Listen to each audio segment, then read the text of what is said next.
don't need a high-end designer or a lot of money to get a luxe look. Be your own interior designer. This is Affordable Interior Design, the podcast. Here's your host, Betsy Helmuth.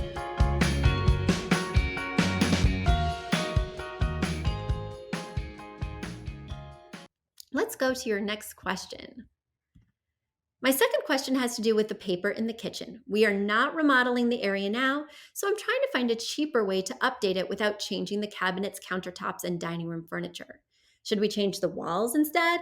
I'm open to all suggestions and tips.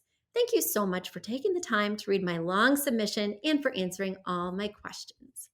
Well, Diana, you are most welcome, and let's peek at this kitchen, shall we? So the kitchen has white cabinetry. It looks like a white or off-white formica countertop. And let me see here. The wallpaper is floral with a big border at the top. Looks like we have silver pulls on the kitchen cabinetry and a black appliance.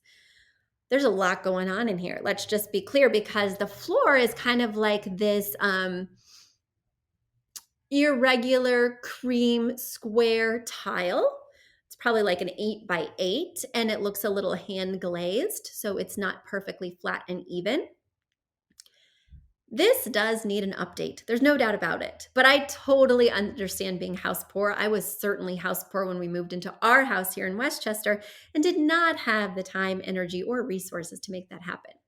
Some easy fixes. Number one, change the handles on the cabinetry. These look like they came from Home Depot in the 90s, and it's time to change them out, and that will be so affordable.